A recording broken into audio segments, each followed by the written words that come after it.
And I can agree, as I said, with some of the other speakers, but on some things maybe not. But who has the truth? Dr. Huysman, he mentioned yesterday, there are two lines of directions in dressage. And maybe if he had also included, well, yes, dressage. If we look on dressage as a mainly continental European thing, then it is a correct way to say it, because we had the equestrian development. He mentioned himself the basis from the Renaissance, and the basis that went also to the Spanish Hofreitschule and all these masters in the history of German equine development. It is very fascinating to talk about them and read them and so on, but it is not necessary here. But we have to mention a couple of them, because they are some of the main directors for these two mainstreams, these two directions. And one of them was the German Steinbrecht, who was very famous for this word, ride your horse forward and make it straight. And the German cavalry manual that he was mentioning also yesterday has his basis in the Steinbrecht. So you can almost say that the Steinbrecht direction is the foundation of the German dressage development. I know there are Germans here, and I'm sure you will accept this. Now, the other man was with the other direction was living in France, Boucher, and he has a different approach. And maybe the easiest way to say that the difference in the approach was, while Steinbrecht was very firm on using the anatomy of the horse to produce power from behind and ride it forward to the hands, then Boucher was more fond of often more starting in the front, forming the horse, making the horse soft on the bit, and then put the whole thing together. He was a God-given horseman. And believe me, we are not now talking about roll cure or hyperflexion and all these things. Are you for or are you against? Or, and we think that, oh, they are even writing on the internet. But that's nothing. That's nothing comparing to the fights these two people had between their devotees. They had devotees that devotees from Boucher and from Steinbrecht, and if they could get hold on a horse that the other people had given up, and they could get hold of that horse and train it very fast up to high level, wow, that was something. They really, remember, at this time riding was not a pleasure thing like it is now. In this day, riding was a serious matter, so it really meant something, and this was a public thing, not only for some few freaks that is gathering together on a seminar like this because we have interest. Everybody was talking about this. This was really, really big. This is the two directions that he's talking about, and therefore, what is the absolute truth in it? Well,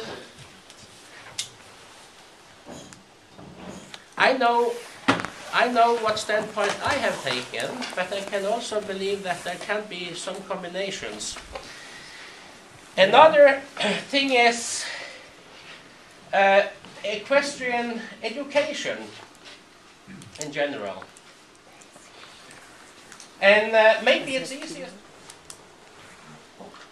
And Steinbrecht, he also had a suggestion to where the education was completed.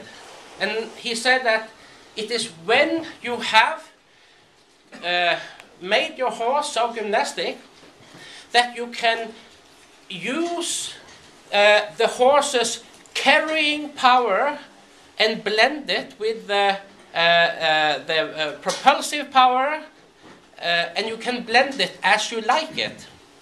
I like that very much. I really like it, because very often when we talk about the scale of education, we say, oh, we start with this horse, then we end up with collection. Yes, so what? Collection, that is nice, but it's even nicer to have a horse that is gymnastic, so you can choose whatever moment you want to collect and lengthen. Yeah.